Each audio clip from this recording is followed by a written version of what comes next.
There we go. Okay. Looks like we're live.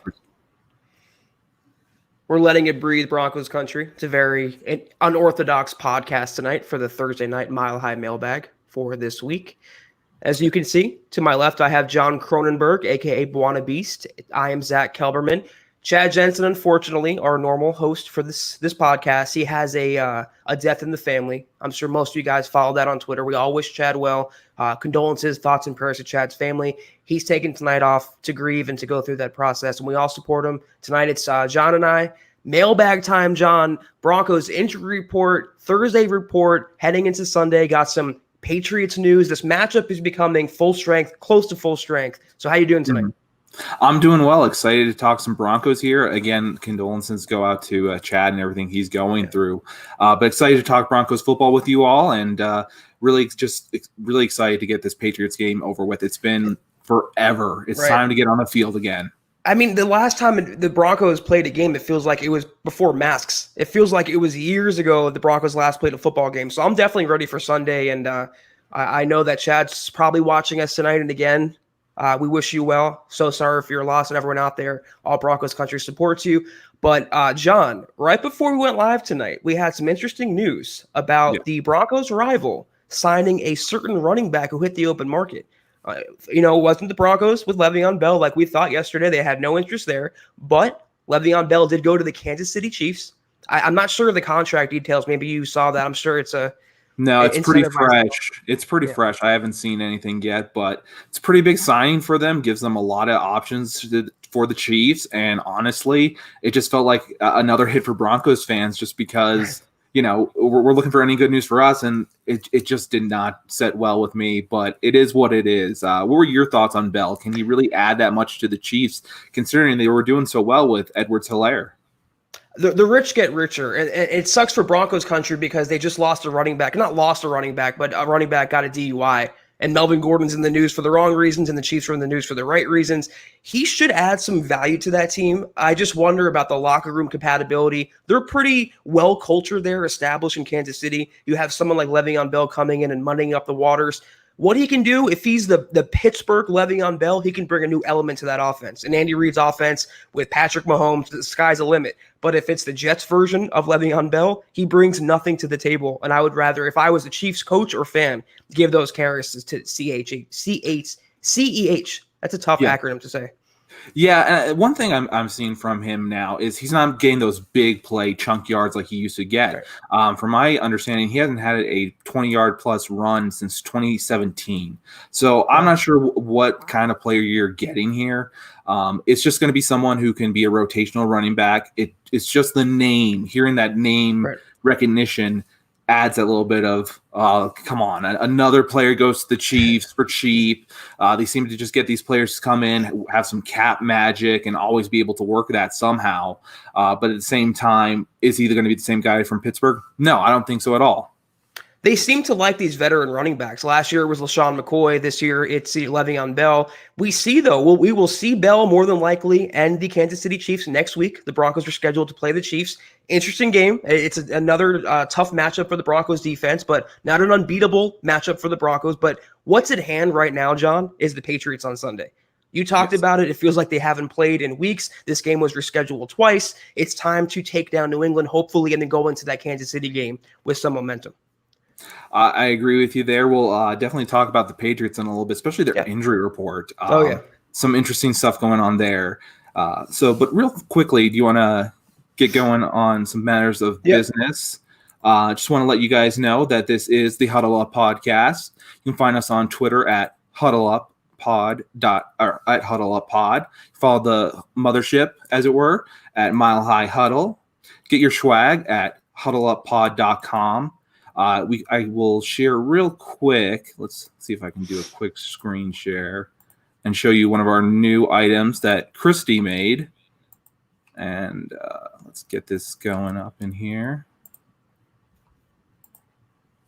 Sorry for the delay, actually, but here we go. You can see Christy's design. Looks beautiful. She did it herself, so glad to see that. And also, just remember, the simplest thing you can do to help us is just do a like, subscribe, like, and share. It's an organic way to help us grow, gets it out to other Broncos fans that we can add to the community and speak to and get some different opinions, because that's always what it's about, getting better Broncos fans, getting better as football fans together. And that's been one of the big marks for me as well. And just if you're as well on Facebook, go ahead to facebook.com/milehighhuddle, become a Facebook superstar. Appreciate that as well. Yeah, on huddleuppod.com, guys, there's so many other products as well. There's hoodies, there's face masks, there's hats, there's t-shirts, there's tank tops. Mm-hmm. Anything and everything that fits your fancy, it's on huddleuppod.com. So if you want to patronize the store, be sure to check that out. And real quick, guys, before we get into the meat and potatoes of the podcast tonight, we want to bring your attention to our sponsor for this evening's pod, sportsbetting.com. Broncos country. Gambling is now legal in the state of Colorado. And here's what makes sportsbetting.com a no-brainer for sports fans.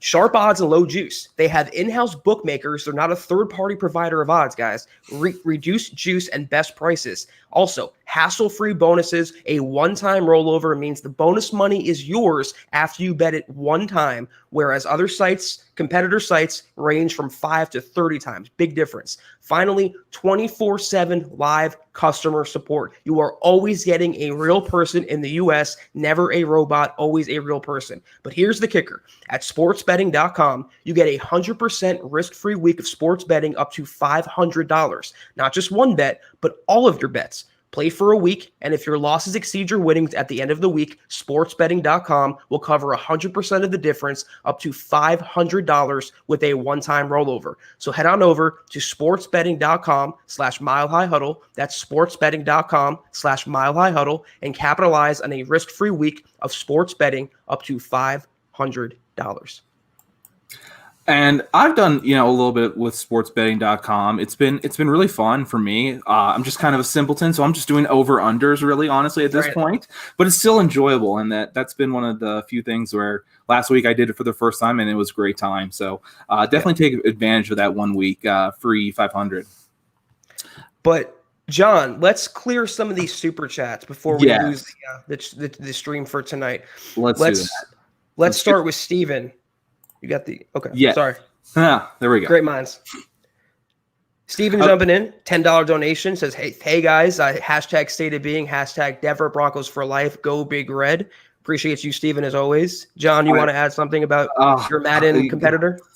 No, first of all, we've played Madden a few times. I think we're 3-1. Steven's beating me, but he has a far superior team. So we'll talk another time. But let's change Go Big Red to Go Buffs, and then we're good. That's right. Appreciate you, Steven. Thank you. Christian jumping in. $5. Thank you so much, Christian. Quickly becoming, John, a Mile High, Huddle, Super Chat superstar. Thank you so much, Christian. He goes, I think a tackle like Alex Leatherwood should be our top priority in next year's draft. I wasn't a fan of Trickle's early mock draft at all. I haven't seen Trickle's early mock draft, so I can't comment on that. I will say, though, if it's on a quarterback, John, in the first round of next year's draft, which I don't think it will be, I'm not giving up on Drew Lock just yet. No. It has to be an offensive lineman. If there's one thing this debacle with Elijah Wilkinson and Juwan James showed us, you can never have too many capable right tackles. And it's finally time the Broncos develop that guy, the young guy, not some veteran, not some washed up has-been, a young guy with upside. So yes, first round, John, has to be either a guard or a tackle. It's got to be. Yeah, and I think Eric had it being an edge lineman from, I believe, Miami. So, I mean, definitely edge, depending on what happens with Von Miller in the future. I don't see there being a need quite right now. I think a tackle would be a great piece, an addition. Leatherwood seems like he could be a fit where the Broncos may be picking.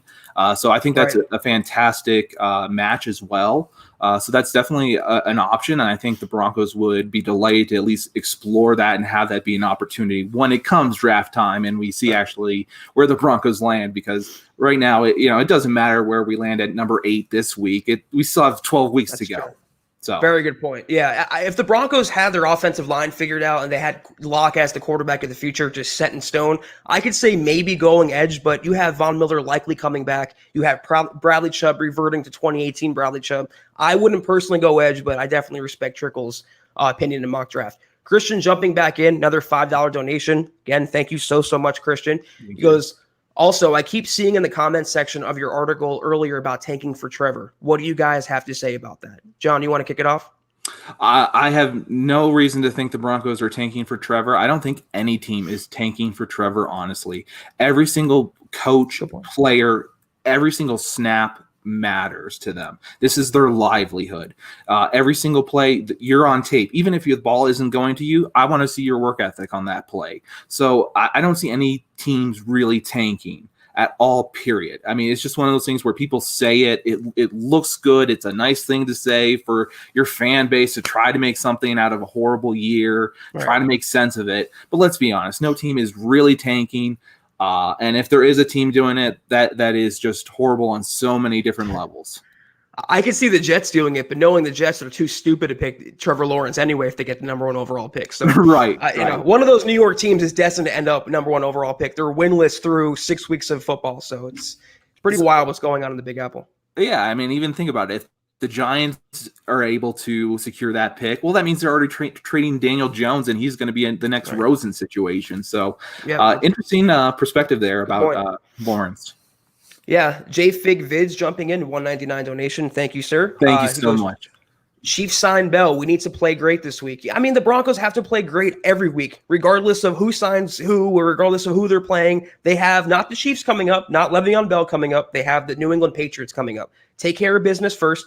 Don't look ahead. The Patriots are still very formidable. It's a very hard opponent on the road, but they can take care of business, John. They can win this game. And let me tell you, I'm not predicting a win necessarily, but if they spring the upset at Gillette, they're going to have so much momentum going into that Kansas City game. So even if they're underdogs, they're going to be feeling more confident than ever, especially with Drew Lock coming back to the lineup. I agree 100% there. I don't think, especially when it comes to this Patriots game, the Broncos also were able to get healthy in well-needed areas. If the Broncos can control that offensive line and that defensive line scrimmage on the defense, making sure that the middle by Purcell is really just stuffed up there and everything has to go to the outside, I think the Broncos have a great chance against the Patriots. Make the Patriots beat you. And just do gang tackling, keep going, attack. I hate to say this, but I know a lot of people say, we're blitzing. Some people either say we're blitzing too much or too little. Well, at this point, all I've seen the Broncos do to be successful is blitz. So I say keep attacking, make the Patriots beat you. Big game for the front seven, and if they arm tackle like Justin Simmons and Kareem Jackson did on that Sam Darnold touchdown run, they're going to get blown off the field. So it's got a big game, proper tackling, proper form, edge containment, gap responsibility. If they can do those things, you hit on Mike Purcell, huge game for him, huge game for Josie Jewell, A.J. Johnson, anyone in that front seven. If they contain the Patriots ground game, they have a shot here, guys. Andrew jumping in, $4.99 donation. Thank you so much, Andrew. He goes, sorry to hear of your loss, Chad. May she be at peace with the Lord, and may God comfort you and your family during this time of remembrance and mourning. Absolutely. Amen. Thank you so much, Andrew. That's very, very nice, John. And it's an unfortunate part of life, as we consider Chad not just a coworker, but also a friend. And he's obviously going through the process right now. And I'm sure he's watching, knowing him, but our thoughts are all with him. We all love him. We all support him. So very, very nice sentiment, Andrew. And Andrew, I just want to let you know, I did take a picture when I saw your super. I'm just going to send that to Chad in case he didn't see it, so he knows that, we're a family here at MHH. I consider you guys in the chat, every single different person, part of, my extended family in a way. So it really means a lot to us, and I'll definitely make sure he sees that message. So appreciate that all around. Really, thank you. Very good point, John. Also, KP jumping in, $5 donation for Chad. Sorry about your grandma, Chad. Prayers for your family. Thank you so much, Kevin. We'll make sure, guys, like John just said, we'll make sure Chad, if he doesn't see this, we'll make sure he sees all these messages, and he'll be back more than likely for the Sunday pod, and he'll reconnect with you then. So thank you, KP. Also, let's keep. Oh, sorry, John. I was just going to say, let's turn this on a good note. Happy birthday to Duke. Yes, happy birthday, Duke. Yes, I know his age. I'm not going to say it. Turns out he didn't know it was his birthday until his daughter told him. He's not turning 21. He's actually 18. Oh, okay. 18. I thought it was something. Okay. So he's a little underage going out, so give him a break. Happy birthday, Duke, if you're watching out there. Hell yeah, he is. The birthday boy. Happy birthday, Duke. Real quick, just the outpouring of support is so amazing. Zeus from Mount Rushmore way up top. Thoughts and prayers for Chad and his family. 1999 donation. Stu, he appreciates this. We appreciate this. Thank you so much. We're just rolling through here. Get some of these super chats. WE jumping in, $4.99. Thank you, sir. Seeing how well the Titans play with an extended break, I think will surprise a lot of people on Sunday. We're better than our record suggests.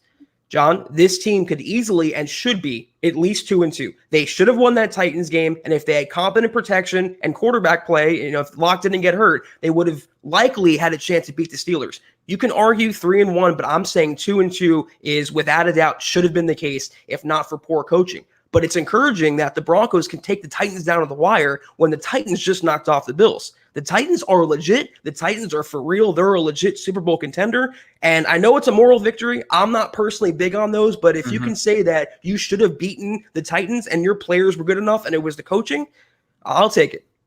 Yeah, I think in terms of talent of our players, the Broncos have the talent. Unfortunately, the injuries have made the Broncos struggle in certain ways. But even our depth has really played hard, worked hard, and I think we are as good as the Titans. They just so close from these teams where missing, just not connecting correctly on a few passes, being off by just slight margins where maybe if you had a full off season, that would have made a huge difference, because it really does. This team lost so much not being able to practice, and they weren't in condition shape as well. So that's with every team, though. So the Broncos just have to keep persevering. And I think, again, though, we do look better than our record suggests. Very, very much so. And that's why we're saying, John, Chad, and I, not to give up on the Broncos. This season is still very young. Drew Lock did not get hit by a car. He's not dead. He didn't break his ankle like Dak Prescott. He is coming back this week, and you never know what could happen when you put Drew Lock back in the starting lineup. You saw it last year. Who knows what can happen this season? But here's my real quick question for you. Do you think Locke is made of glass that so many people are saying? I don't understand where that is exactly coming from.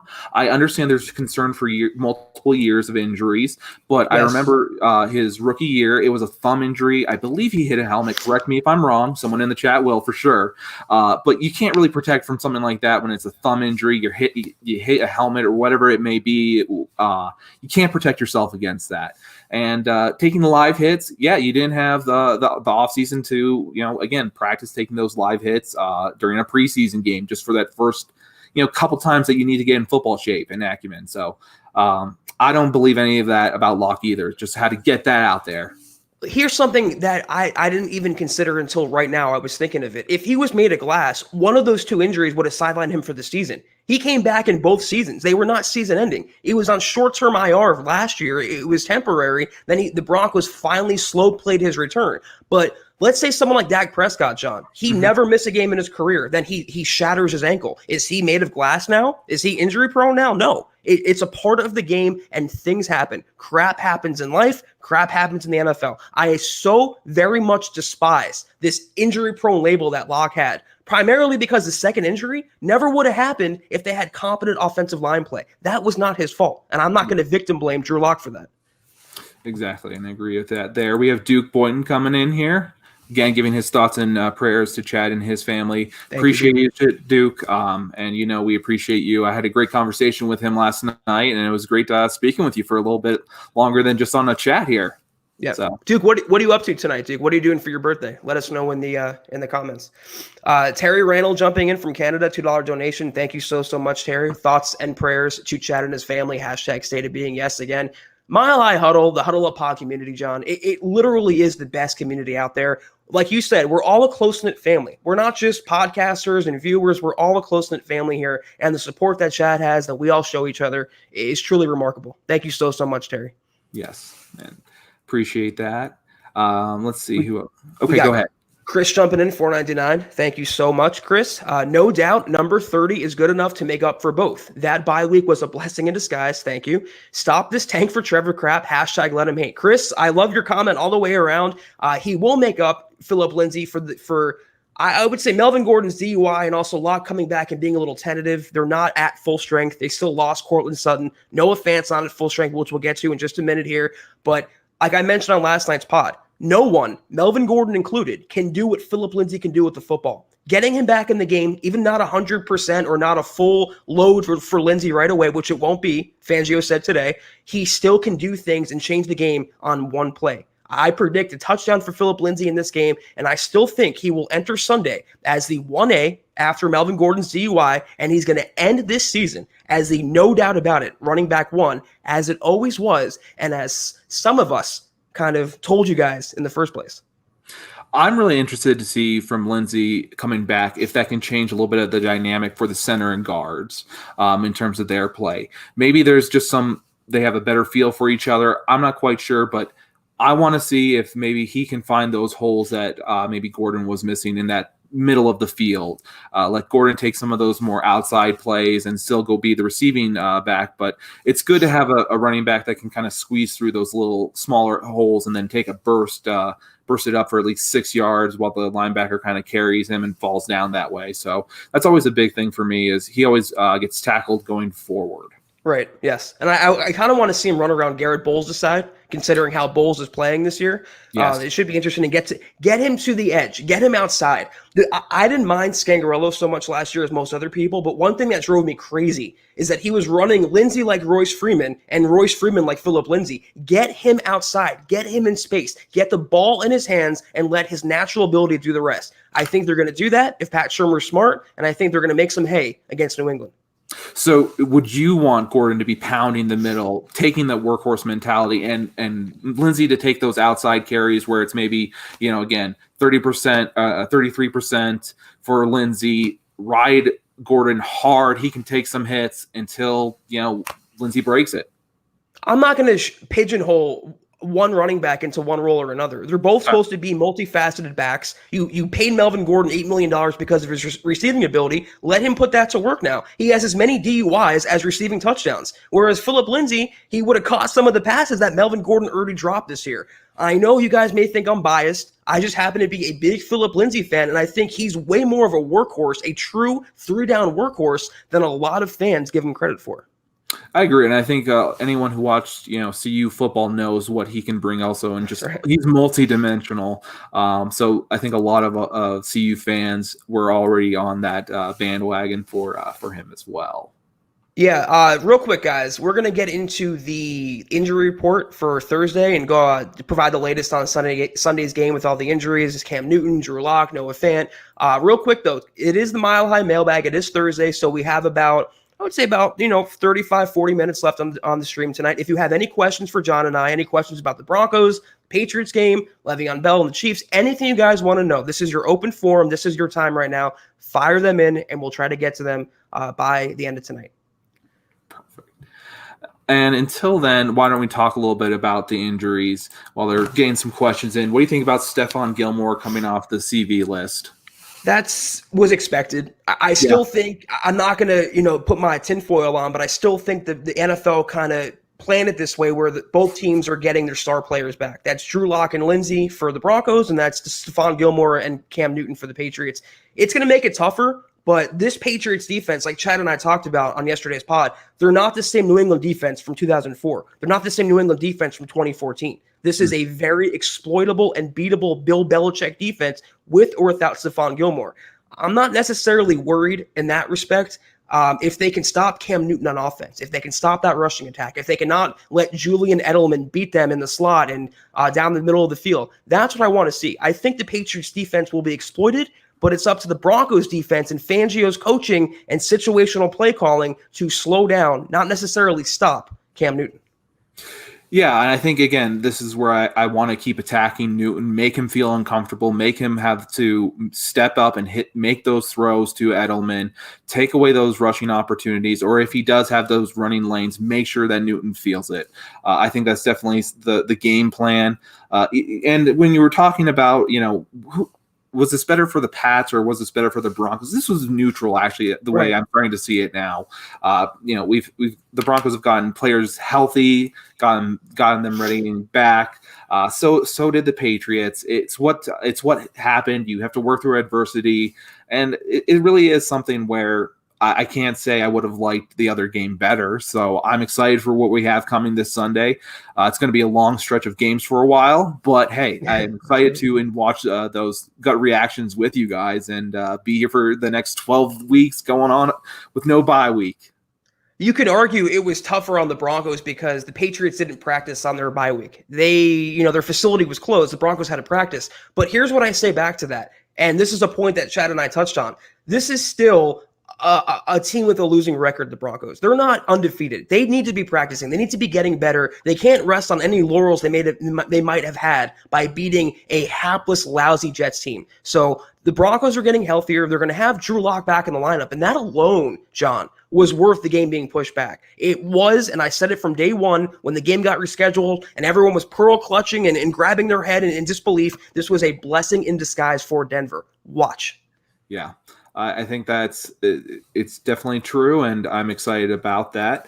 One thing, though, I was interested about when I was looking at some of the quotes from Fangio, he was talking about there was a possibility that Draymond Jones would have been available for this week if the Broncos paid the Patriots on time.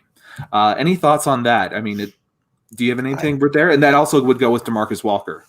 I don't really understand the quote. We talked about this before we went live tonight. I don't know what Fangio is trying to say. If their status is dictated by the week that they're playing a team and not their injury status. I don't know. Maybe we misconstrued Fangio, but I still think that both players, considering their injuries, are a couple weeks away. Maybe after I would say bye week now, but maybe after the Patriots game, we'll get one of those guys back. And if they can get one of those guys back, hopefully Draymond Jones, this defensive line with Shelby Harris and Mike Purcell suddenly becomes kind of scary again. Yeah, and for Draymond Jones, I'm not too much in rushing him back for one certain week. I want him to be productive for next year too. Yes. And it's time to see some of these other guys step up. Is Tim Morgan's going to really be anything, or is he just going to be a name? Is Sylvester Williams ever going to actually produce and be on the field? When are we going to see some of these defensive linemen that they keep bringing them in that just go away so quickly? So interested to see about that, and saw Walker. He's looking bigger and maybe a little bit tougher, so excited to see what he has. Fangio also talked about Noah Fant and AJ Boye, and it sounds like Boye is eligible to play this Sunday, but he thinks that it'd be doubtful that he would play. Fant did a little bit more today, and they'll see where he's at. From my understanding, he was at 50-50 though still. Yeah. So how does that make you feel? I'm surprised, kind of personally, that AJ Boye is doubtful. I thought for sure he'd have a good chance of playing, even on a limited, basis, limited snap count. But maybe against the Chiefs, we're looking at that opponent as more realistic, considering the passing offense and the quarterback. Noah Fant sounds like a classic game time decision. We won't know until an hour and a half before kickoff on Sunday, so 11:30 a.m. Eastern, 9:30 a.m. Mountain Time. We'll know Noah Fant's status. It sounds like he wants to go, and I feel like Noah Fant could have played if they forced him to. I would have him out there. You have to put Locke in a position where he has confidence. He's getting Phillip Lindsay back. He's not getting Cortland Sutton back. No KJ Hamler. You have to at least have Noah Fant out there as some sort of safety blanket for number 3. Yeah, I agree. I think with Noah Fant, you have to have someone for him to go to. I agree, a big-bodied player. He seems to work well with big-bodied players. It's just what I've noticed. I'm pretty sick of Deshaun Hamilton given opportunities. At this point, I'm not sure what the reason for him staying around is. Honestly, it could be just to mentor KJ Hamler on how to be a professional at this point for a few more weeks. I don't understand what's going on with Hamilton personally. Yeah, we'll go over the injury report real quick. So we got some questions on it in the comments section. So you see the DMPs there. Attachutes doesn't sound like he has a good chance of playing this week, John. It seems like that quad is going to hold him out. Yep. DNP both days. He'd have to get in a limited practice on Friday to have any shot of playing. Melvin Gordon, we all know his status. He was a full participant today. Came back to practice today despite the DUI. No news on his punishment yet. Like Chad and I mentioned, it's going to take the NFL likely several weeks to come down with this punishment. It could be handled in-house, and I still think the Broncos will sit him down for a quarter or a drive or whatever, a series, to kind of show that, to hold him accountable for his actions, get Philip Lindsay the nod over him. So he'll play Sunday, no doubt about that. KJ Hamler, DNP, hamstring, John, he needs to go on IR already, heal up, get to 100%. That hammy is going to take a while to get to 100%. Real quick, IR, you mean the short-term IR? Yeah, 3 weeks. Okay. He should be good. Just sit him down. Don't have him practice. Let him just rest and get that hamstring 100%. Because you know as well as I do, it takes one false move and then they're out for the year. They can tear it. It can rupture. It's bad. That's a tricky injury for a receiver and especially a speedster like a KJ Hamler. So I don't see him playing Sunday. Obviously, Noah Fant, we mentioned game time decision. He was limited twice. Wednesday and Thursday they practiced one more on Friday, but it seems like he'll be. We won't know until Sunday morning. Bryce Callahan, he was full. Everyone you see that's full there will play in this game, obviously. Mike Purcell, limited with a knee injury.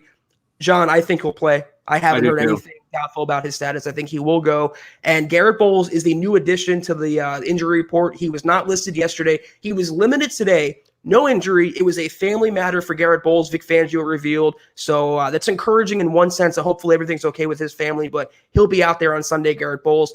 And for the Patriots, John, you see there, the full guys will play. We talked about the big Cam Newton. We talked about Stephon Gilmore. We think they will play on Sunday. And the DNP, obviously, I don't think he'll play Wise. Right. Yeah. And, Shaq Mason, he'll be ready to go. And so we'll get that off screen. So, yeah, that's the injury report there. And I feel like the Broncos are in a better situation than they were before, no matter what. The Broncos, in terms of who they are, what they need to do, become better from going on just beyond the Patriots game. Yeah, we got a question in the comments. I can't find it right now, but we got a question that is by Sinji. Is Drew Lock going to start on Sunday? I happen to believe he will. Fangio said in other words, he's good to go. He was full twice. He's looking like his old self, slinging the ball in practice from videos that we saw. He will be in the starting lineup on Sunday. The only question now, John, is who's the backup quarterback? What do the Broncos do here? I know you might have a different opinion than me. I know people disagree with me on Twitter. This is what I would do. Obviously, start Drew Lock. Make Brett Rippon the number 2. He's earned that. He's a young player with some sort of upside. Make Jeff Driscoll, put him on the practice squad. Cut him and put him on the practice squad. And then cut Blake Bortles. He doesn't offer anything that any of the quarterbacks don't already have. You want experience? You have that with Driscoll. You want upside? You have that with Locke and Brett Rippon. That's what I would do. Do you disagree? I actually agree with that wholeheartedly. I think you want to get Driscoll somewhat out of there. From my understanding, he can work into our comp pick situation. So if you can cut him, go ahead at this point. And I believe that's the best way to go. I think the Broncos are going to keep 3 quarterbacks, though, minimum at all times at this point, just the way things are. They have to until Locke can prove that he's healthy for longer than a few weeks at a time. If by week 10, if Locke's still healthy and Brett Rippon's good as a number 2, I think you can cut the third quarterback and go with 2. But I agree with you. They're going to keep 3 on the 53 going forward for the time being.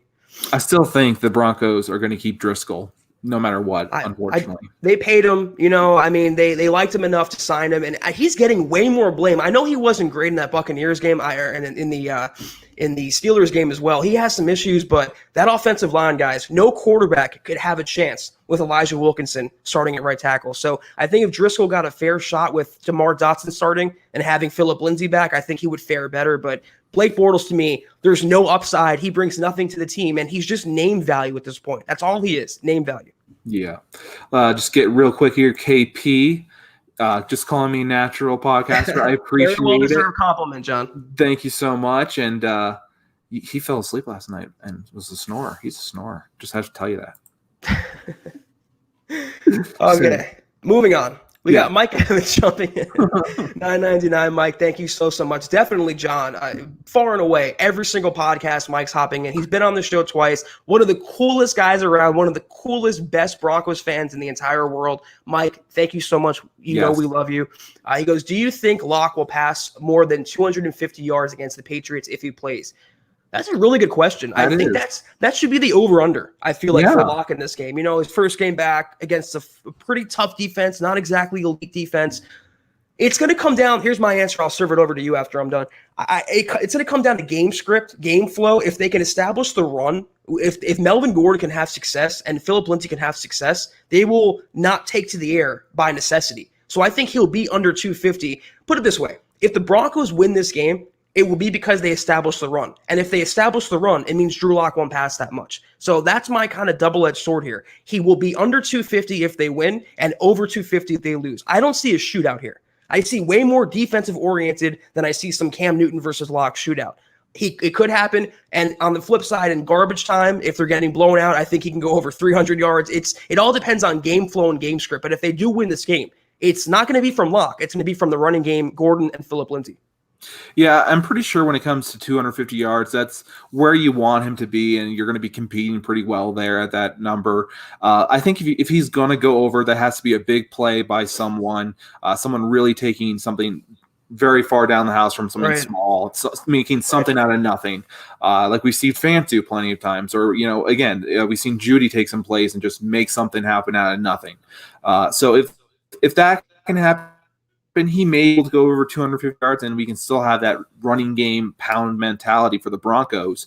But otherwise, I don't think 250 going over it or under it it's going to make too much of a difference. I think it's going to come down to, as you said, the scenario.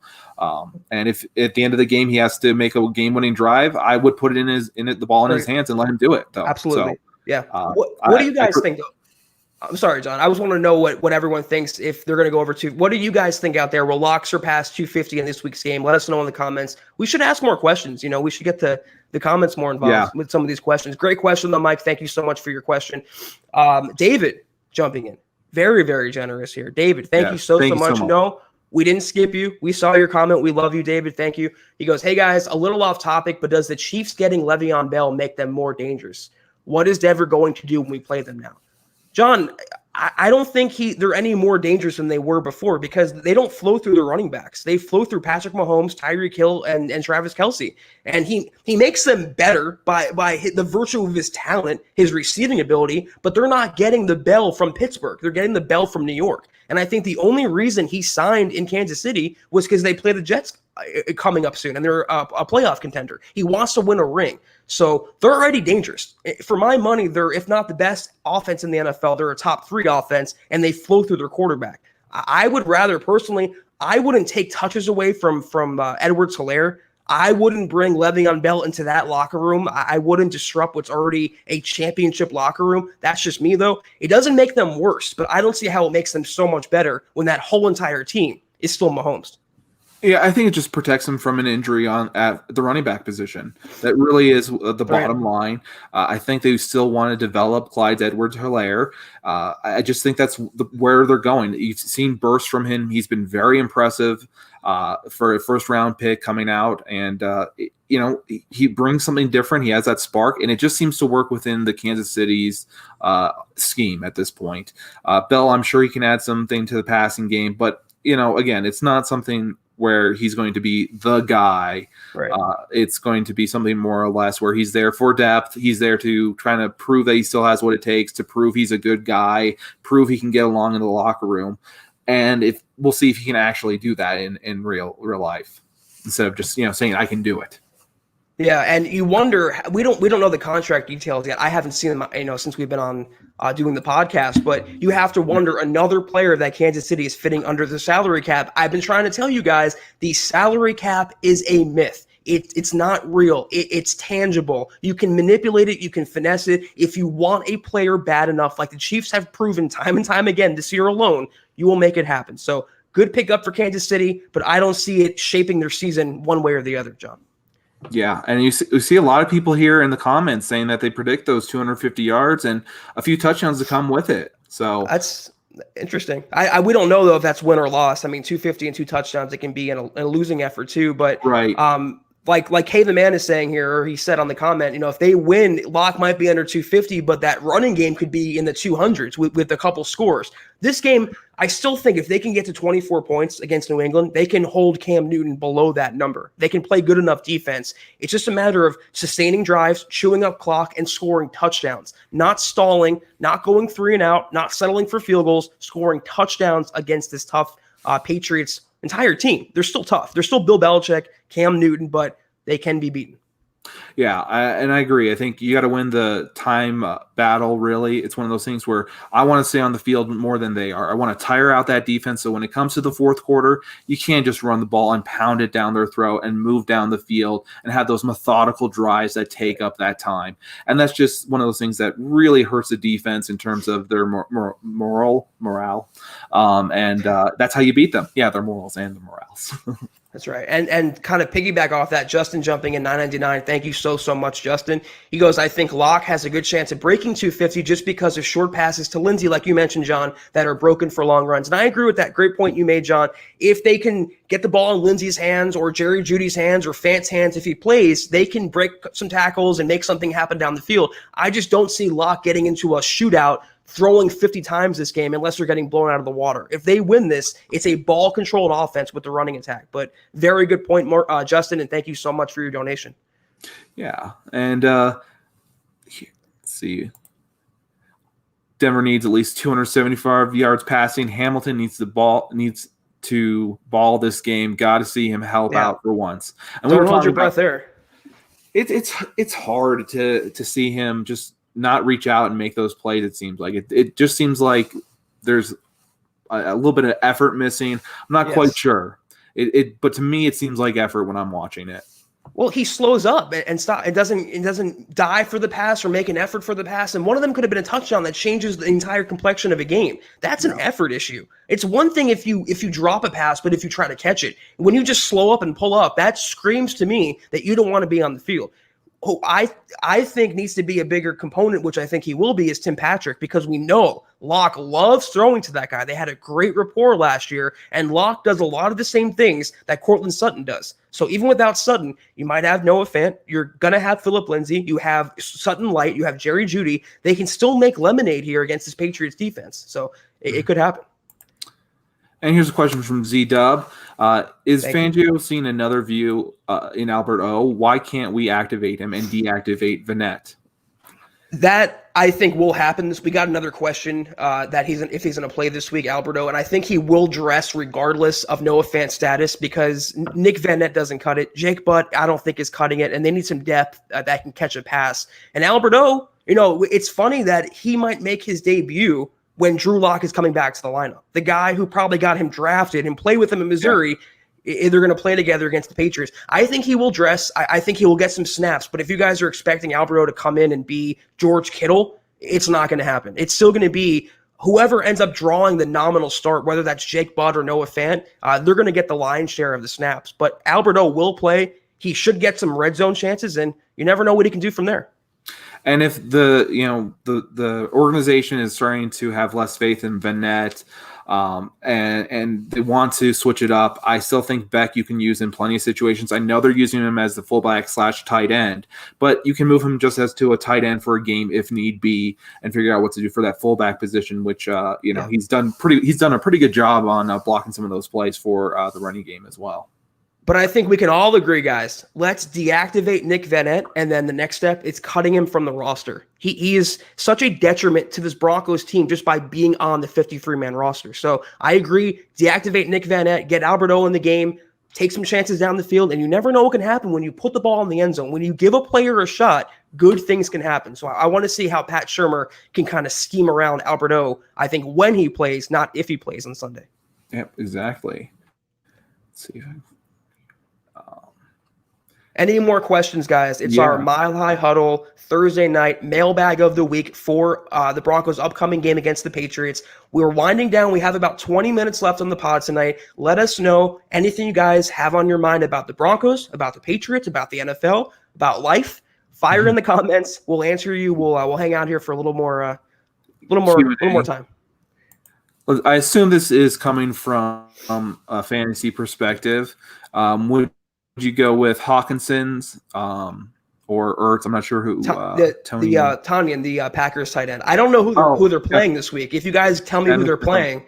Tanyan, though, I picked him up in one of my fantasy leagues. He's developing some kind of chemistry with Aaron Rodgers. Though I will say, based on, I don't obviously cover the Packers, but I believe Devontae Adams is coming back this week. And if he comes back, he's going to cut into a lot of the target share that Tanyan is seeing. But Truman, let me know in the comments who they're playing. I don't have the schedule in front of me. That obviously would would dictate. I'm not high on Ertz this year, considering how bad Carson Wentz has looked and Hawkinson, he's looked good, though. I think without a doubt, though, John, I think the Broncos got the better Iowa tight end.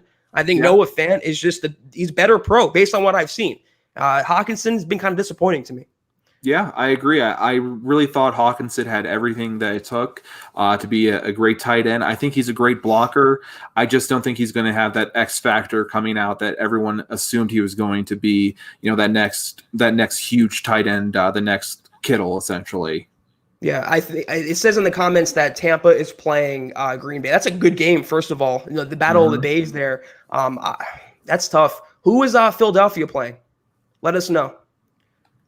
Let us know in the comments. And back to you. When it comes to Ertz, he's splitting time with Dallas Goedert. Am I correct? Goddard, yeah. Goddard. That's a good point. And that always is. It seems like there's kind of with Ertz right now in his contract. I don't know. It just feels like they're both splitting the ball at this point. I don't know if you can 100% trust Ertz as much as you used to. Ooh, Philly's playing the Ravens. No, you know what? I don't know who Detroit's playing. I hate to keep asking that question, but the Ravens defense is tough against tight ends. Tampa Bay, I think they can be exploited. I know Levante David's a good coverage linebacker, but he's getting up there in age. And if that Tonyan connection can keep sizzling, if Aaron Rodgers trusts him, if you have the trust of Aaron Rodgers, good things will happen. So, again, I don't know who Detroit's playing, but I would probably, in this case, roll with Tonyan. I think I would ride his momentum. And we have a really pressing question here from Kenneth Booker. What do you guys get on your pizza? You want to go first? I just like mine a cheese pizza. Yeah. It's just boring. I'm sorry. That's it. It's just normal. Yeah. I'm not a big meat lovers guy. I'm not a big Sicilian guy. I like cheese pizza. I like pepperoni. I like pepperoni and banana peppers. That's a good combination. Anyone has ever had that. It's however you feel about that. I'm not a big sausage and peppers kind of guy. I'm a traditionalist. Give me a cheese pizza or maybe half pepperoni. Not deep. I don't like deep dish. I don't like Chicago style. Yeah. I like New York style, like super thin. That's the way I like my pizza. Yeah, that makes sense. But yeah, I mean, I'm not going to say, I'm a pineapple guy or a bacon guy. That might be for someone else. Have you had a Hawaiian pizza? It's not that bad. I wouldn't order it, go out of my way to order it, Hawaiian pizza, but I've actually never had it. It somehow works, warm pineapple with sauce and ham. Depends what kind of mood you're in, but I've eaten worse in my life. I think I'm always in a bad mood then, I guess. Because Stick to the cheese pizza. Yeah.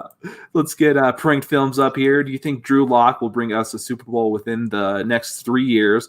Also, opinion on not re-signing John Elway. Also, what do you think of where do you think Matt Ryan will play next year? Loaded question there. Let's start with Lock will bring us a Super Bowl within the next 3 years.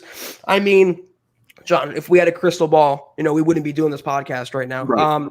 I will say this. Here's what I will say. If the Broncos commit to Drew Lock beyond just this year, if they continue the mindset in which they operated this offseason, surrounding him with weapons and proper coaching and keeping him healthy, I think he can lead them deep into the playoffs.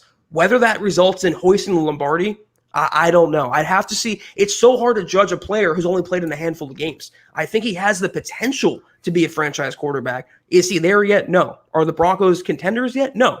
But can they be? Absolutely. So I think within reason, they have the receiving talent. They've trying to work on the offensive line. They got what they thought were upgraded coaches in the building. If they just commit to continue to Drew Lock, I think they can be in the running for a championship. Not next year, but as the question says, maybe 3 years down the road.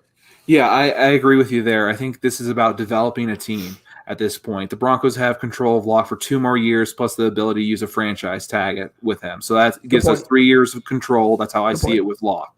The Broncos can definitely start getting more talent coming in next year. Unfortunately, I thought the development year was going to be this year. I think it's going to be also going into next year a little bit more than I would have liked and predicted.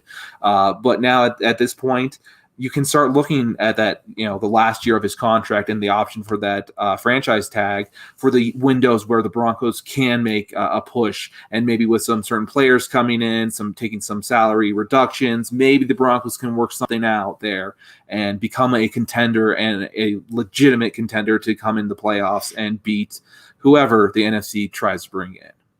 I just saw a comment from Darian P. He says pineapple is the Vance Joseph of pizza ingredients. I think that's pretty funny. It's always funny to dunk on Vance. But what do you think about re-signing John Elway? Obviously, that's a very touch and go situation. His contract is expiring after next season, and he has a decision to make whether he wants to keep operating in this capacity. The Broncos and Joe Ellis have a decision to make whether they want to bring him back. I don't know. I can go either way. I think what John was doing was tying himself to Drew Lock.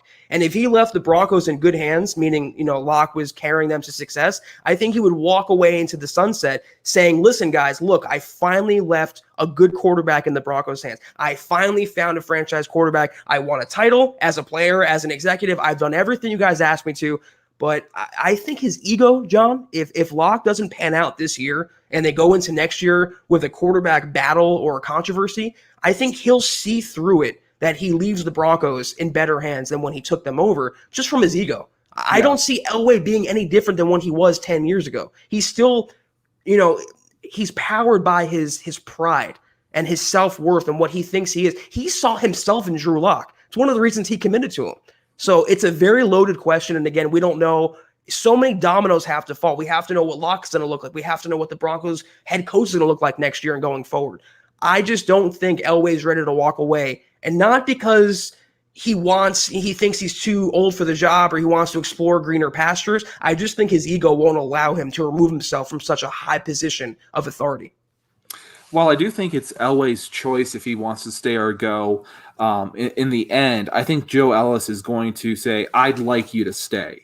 Ellis seems to be comfortable working with him in their relationship, how it's working out. And in the end, Ellis is the one making these decisions at this point. Him and the two other trustees, I believe they're two attorneys, they're the ones in the control of the organization. Elway is, he's just a GM and a VP at this point, and he's not making some of those bigger decisions. So I don't know if it's 100% on him. He wants to leave this team like you were saying, in a good place. So if there is a team that, let's say 4 years, 5 years down the line develops into a Super Bowl team, he can say, I built the foundation. I did this stuff. So it's one of those things where, again, if he leaves, he wants to leave it where you can say it was built by a foundation of Elway. Elway set this up. Again, it always comes back to Elway. And I love Elway. I'm right here in Colorado. Believe me. It's just one of those things where that's how I perceive when it comes to Elway. When it comes to Matt Ryan, though, I have no idea where he's going to play next year. I have no idea what the Falcons are going to do. It feels like another Brady situation where the simple idea was he's going to re-sign with the Patriots. He's not going to go to Tampa Bay. Well, Matt Ryan will stay a Falcon for life, and they'll find, start developing new talent and have a backup. Well, it might not happen that way. A lot will depend on who the Falcons hire for their next coach. They just fired Dan Quinn. He was defensive oriented. I think they're going to find an offensive guy to take over the controls. And whenever a new coaching staff comes in, though, they lose the loyalty to the previous regime's quarterback and the previous regime's players. So the next head coach has no loyalty, and they're hiring a GM as well. They fired Dimitrov. So they need a head coach and a GM, both of whom will not have any loyalty to Matt Ryan, who's kind of fallen off a cliff since that Super Bowl meltdown. I still think he's a pretty above average signal caller, but nowhere near what he was even 5 years ago. Coming to the Broncos, no. I think as long as Elway's in charge, they're done chasing veteran quarterbacks. They're done putting Band-Aids on these bullet holes. Matt Ryan, I got a question on Twitter about a week ago, potential landing spots for Dak Prescott. I mentioned the Chicago Bears and the Indianapolis Colts. And I think both of those teams would be in the running for Matt Ryan if he did leave Atlanta. Just to kind of, the Bears are going to be in the market for any quarterback, tied to any quarterback, because Nick Foles is not the answer. Trubisky's not the answer. So I think you're going to hear a lot of the rumors from these available quarterbacks, draft and free agents, being tied to Chicago. Yeah, that's a good point. I don't know if Ryan wants to go to a situation like Chicago. I assume he's thinking, Super Bowl or bust at this point in his career. So that will be interesting. But we got Chris Valdez coming in here. Do I start Gordon in the flex with a $4.99 donation? Thank you so much, Chris. No, not coming off a DUI, not with Philip Lindsay coming back. It's just a bad situation for Melvin Gordon to be in. If this was any other player, John, I would argue that maybe he would use the DUI as motivation. Maybe he would use Lindsay's return as motivation. But this is Melvin Gordon, who's shown a complete lack of, I think, awareness since signing with the Broncos. I don't have much faith that he's going to be motivated or incentivized to play harder. He got his money, and I think that's what he was after. If you have Phillip Lindsay out there, start him this week. Melvin Gordon, I would leave him on the bench just to see how the Broncos handle his DUI and Lindsay's return. When I see Gordon, when it comes to fantasy football, I always say if he can get you a receiving touchdown somehow, he's worth playing. Otherwise, he's not going to do anything for you, really. Right. And I don't see him getting a receiving touchdown. I just haven't seen him used in that way. This is a great comment, though, to piggyback on the Matt Ryan question. If Ryan's on an Atlanta Falcon next year, he'll be a 49er, reuniting with Kyle Shanahan, who he had a career year under. Great comment there. I can definitely see that happening. Jimmy Garoppolo, John, is terrible. He was never deserving of that contract, nor the hype. If that was not a Kyle Shanahan coached offense, he'd be looking like Case Keenum or Flacco out there. It's all coaching. That was a great thought, Biggie, because, again, Ryan reuniting with Shanahan, I think that could work. That what they're doing for the 49ers is making that push at this time. So that just makes sense in so many different ways. And then you can maybe see what you can do with Garoppolo's contract, because that's still a hefty contract. Yeah, I don't know the specifics of it, but maybe they have some sort of out with that. But, guys, we have about 5 more minutes. If you guys have any questions remaining for us for the Broncos' upcoming game against the Patriots, let us know in the comments. We will answer anything we can and try to appease you while we're still on the air tonight. So be sure to fire those in. Yeah, let's make sure we're holding butts, right? We're holding butts for $5. Appreciate it. Always love holding butts. Is Simmons a trade candidate? I don't think Elway will pay his $14 million evaluation. Do you think he'll get a second tag? And I think this one I'm going to serve to you. I've been seeing some Twitter. I think the fan speculated that the Broncos can move Justin Simmons by the trade deadline. I think that's the fans stirring up things. I know Simmons is having a bad year, but this is actually what the Broncos, I think, were hoping for. They didn't want to pay him market resetting or market average salary for a safety. They didn't want to go above 14 mil, but he's having a terrible season so far, or at least a non-Pro Bowl type season. That's going to knock his value down. So if he finishes this year how he started, you can re-sign him more than likely for way under market value, way under making him the highest paid safety in the NFL. I don't know about his franchise tag. I think the Broncos want to keep him in the fold. They just did not want to keep him in the fold at a cost of 14, 15 a year. I don't see him being traded. I don't see the Broncos making any moves. They don't have any healthy assets that are realistic trade chips. I don't see Simmons going anywhere. Do you? It would have to be something going completely wrong. Locke goes down, and the Broncos determine he's not their quarterback, and it just becomes a fire sale. Otherwise, the Broncos have no one to insert there as well. Are you going to put in Trey Marshall? What are you going to do there? Right. Exactly. Position. PJ Locke. I mean, I just don't know what the Broncos would really do to put in a suitable backup. I mean, just someone who can be competent. It just doesn't feel like that's possible. And no matter what, you get that comp pick if he isn't able to stay. I don't think they're going to tag him again. That's for sure. I think a tag would be more of an option for Bowles, trying to keep him around for a year and see what he can do again in a year under pressure. And I'm not, so the Broncos can still sign and bring in Simmons, but they're going to do it on their terms. I think part of the reason the Broncos, and this is speculation on my part, part of the reason the Broncos let Will Parks walk this offseason is because they thought they were going to keep Justin Simmons in the fold for longer than just this season. They're going to, they can't negotiate. He's franchise tag. They cannot negotiate on a contract extension until after the year. I just don't see the Broncos trading one of their few building blocks away, especially on defense, and your head coach is a defensive coordinator. It doesn't really make a lot of sense to me.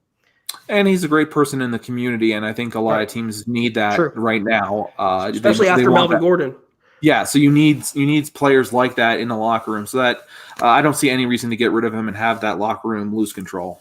No. And let's, guys, we're winding down for tonight. Here's a question from Float we'll take real quick. We have about a couple minutes. He goes, do you guys think Von will be with us next year? I remember before this season, people were thinking Von would go. John, I've been fending off Von trade rumors since I've been covering the Broncos. Every single year, Broncos fans think this is the offseason and this is the year where Von goes. I don't see that happening. I know there's a little tension between him and the Broncos and him not playing this year. I don't think he gets cut. I don't think he gets traded. I think at most you would see a restructure of his contract. I think either he would go to them or the Broncos would go to him, and I think they would make something happen to keep him in the picture, but just not making franchise quarterback money if he's not playing this season coming off a down 2019. But no, I mean, he's still your franchise player until or unless Locke grabs that mantle as the franchise quarterback. Von Miller is your face. And John, you hit on a great point with the Simmons comment. If you cut or trade Von Miller, that would destroy the locker room. He is the glue. Going back to Super Bowl 50 and all through the coaching changes and the quarterbacks, he is still Von Miller. You don't cut a future Hall of Famer when you don't even see him play for a whole season. He's going to come back motivated. He's still fairly young. I know he's not a spring chicken, fairly young. I think he's going to come back next year, reduce salary or not, and go back to being Von Miller. I agree. I think he is going to want – I think the Broncos and him are going to, think about this in its smart terms. For Von Miller to make sense to stay with Denver for his brand, for all the support that people love him, just for everything that he does, for his Madden covers and his TV commercials. He needs Denver just as much as Denver needs him as a city. The Broncos, they need a face of the franchise to get people in their seats, to get people excited. For anyone who's doubting Locke, you need people to be excited about going to games and buying merchandise, things like that. So you need to have a guy like that around your team where people get excited when they want to go to Dove Valley and watch Von Miller practice, and then they go head to the shop, buy something for him to sign. I mean, capitalism. It literally makes sense for both of them to come to an agreement and make this work for both sides. No reason to think of trades, anything like that. Restructure. And guys, we were all, I could speak for myself. I'm sure John will speak for himself, but we were all so hyped to get Von Miller back this year and to see what he can do in the best shape of his life, coming off a down 2019, getting Bradley Chubb back, another year in Fangio's system. We were all loving the prospects of having Von Miller in this defense. So why would that change now because he stepped wrong at the end of practice and hurt his foot? It doesn't really make sense to me. But Justin Martin jumping in. I think that Tim Patrick will go over 100 yards again this week. I'm starting him in one of my leagues. What do you guys think? First of all, Justin, thank you for your donation again. It's very much appreciated. Again, it comes down to game script.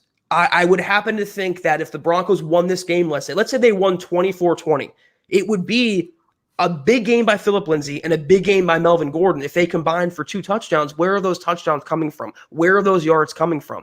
I hate to leave it so vague, but it's all about game flow. If they can establish the run and chew up the clock and Lindsay and Gordon pop off, let's say for 100 apiece, I don't think Patrick's going over 100 yards. When you still have Jerry Jeudy, when you still have Melvin Gordon, Phillip Lindsay, Noah Fant, you still have all these other weapons. But if they're forced to throw, if they're getting blown out, or if they just take a very pass-happy approach, Locke has that chemistry with Tim Patrick. He showed it last year. He was starting to show it this year. And one thing that a young quarterback who's prone to being a gunslinger loves in his receivers is sure hands. And there's no more sure-handed receiver, maybe with respect to Cortland Sutton, than Tim Patrick. Yeah, I agree. I think Tim Patrick is someone that you can start in one of your leagues. If, in terms of fantasy, 100 yards. It's a lofty goal, but I see a lot of coming from Tim Patrick. He is playing like he knows this is his contract year. He knows that every play matters, and he's putting it out there. He's doing those toe taps, getting in those catches that other players may have not dragged their toes in. I'm seeing him doing a lot of different things to do all that effort and take that next step to be appreciated as a wide receiver too. Yeah, and if you have him in a PPR league, I would say maybe you can start Tim Patrick as your flex, but if he's your wide receiver too, that's kind of a gamble. But John, I think we're out of time for tonight. I see one more super chat we're going to end on with Kenneth Booker. He goes, favorite football movie, $1.99 donation. Kenneth, thank you so much. Definitely super chat superstar. John, I think Rudy is way overrated. And to me, there is no question about the best football movie ever. I still listen to the speech in it any given Sunday. And Kenneth mentioned it. I see some comments that mention it. I still listen to that speech that Al Pacino gives in the locker room. It's literally on my phone when I play it at the gym. It's that inspiring and that powerful. And I know it's a little unrealistic with some of the egregious stuff that goes on in the movie, but Steamin' Willie Beeman, how could you not love him? How could you not love that movie? It's a classic. Yeah, for me, I have a pretty bad one. It was just one of those things where I watched it as a kid and I enjoyed it, and it's with Keanu Reeves, and it's The Replacements. That's a great movie too. It was just enjoyable. It wasn't something, too serious, and I just had a good time watching it. It was fun seeing guys be sumo wrestlers and be offensive linemen and having, different abilities for your tight ends, and it was just fun, things like that. And Gene Hackman as the coach. I mean, is that a perfect role for him or not? Right, it was. Great movie too. I think even Keanu Reeves played the guy. Wasn't his name Flacco? Shane Falco. Falco. Okay, yeah. okay. We should have had him last year instead of Joe Flacco. Would have been a lot better. Right. Yes, it would have been. It would have been great. But it looks like Yep. It looks like we're already over the 1 hour mark, and it's been great being able to come on, fill in for Chad. Obviously, still our condolences and our thoughts are going out to him, and hopefully he can take some time and take care of himself and his family, and really take care of what's most important in life. Yes. Really. Yeah, we'll be back Sunday, guys. Chad and I would I can't speak for him. I don't want to speak for him, but based on what I've heard from Chad, he'll be back in the saddle on Sunday night. That's when our next Huddle Up podcast will return. I think tomorrow is Dove Valley Deep Divers. It is. Okay. It's going to be Dove Valley Deep Divers. And just so a reminder, my name for Twitter, I'm John K MHH, and we have Kelberman NFL to follow Zack. We are the Huddle Up podcast. You can find us at Huddle Up Pod on Twitter. For Twitter also at Mile High Huddle. If you want to get some swag, go ahead and get up onto huddleuppod.com. Plenty of different things there. You got hats, you got mugs, we got shirts for women, for men, hoodies, toddlers. And toddlers now. I mean, you can really do anything you want when it comes to that now. And the easiest thing you can do to help us out is subscribe, like, and share. It's just an organic way to help us grow, and it keeps us going, and we really do appreciate that. It makes a world of difference. Yeah, and it looks like we got a late super chat here from Casey, $5 donation. For my message earlier, I'm not sure, John, what Casey's message was. Do you know? Do you have that pulled up? Is this? Okay. If that's okay, so we'll take this question, then we'll dip out. Casey, thank you for your donation at the buzzer. John Elway should have rode off in the sunset while he had the chance. Do you think when his contract is up and they move on, he will be leaving the next GM with winner? That's the crux of what our debate was about John Elway's lifespan as the Broncos GM. If he can put the Broncos where they're back on the NFL map, being relevant, if they have a franchise quarterback, let's say by the end of next season, Drew Lock is the no doubt about it franchise quarterback. They win 11 games next year. They challenge for the division. They're a hot team in the playoffs. I can see Elway walking off in the sunset because it's the one thing he hasn't done, John, as a GM. Is find that young franchise quarterback. He got Peyton Manning, then he thought he had it with Paxton Lynch, and you guys know the rest. But Locke was supposed to be that guy, and I just think Elway's ego and his pride will not allow him to step down voluntarily from this job until he puts a better product on the field. I agree, and I think that's what it comes down to is, as you were saying, pride, and that's who Elway is. He's prideful, and I think he's going to ride off into sunset feeling like he did a good job. He's led this team to, as a player, as an executive, and he's led them to going into the future in a good place. That's what he's aiming for. Yeah. But, John, that's going to do it for tonight. We're going to get out of here. Thank you again, guys, for tuning in tonight to this kind of different Huddle Up pod, but it was fun, John. It was definitely fun. We should do this again sometime. Yeah, definitely. It was enjoyable, unfortunate circumstances, but again, It was very enjoyable to be with you, and appreciate you having me on. Of course. Mile high salute to everyone out there. Thank you guys for your donations again and your support. Again, Chad and I more than likely will be back on Sunday night, same time, 8 p.m. Eastern, 6 p.m. Mountain. Tomorrow is DVDD. I think Saturday is Mile High Insiders. Tune into them, watch them. We'll see you guys Sunday right after the Broncos game. It's going to be a gut reaction to the Broncos-Patriots. So we'll see you guys on the other end of that. Stay confident, be hopeful. They can beat this Patriots team, but we'll be back with the gut reaction to break it down. Until next time, John, and as always, go Broncos.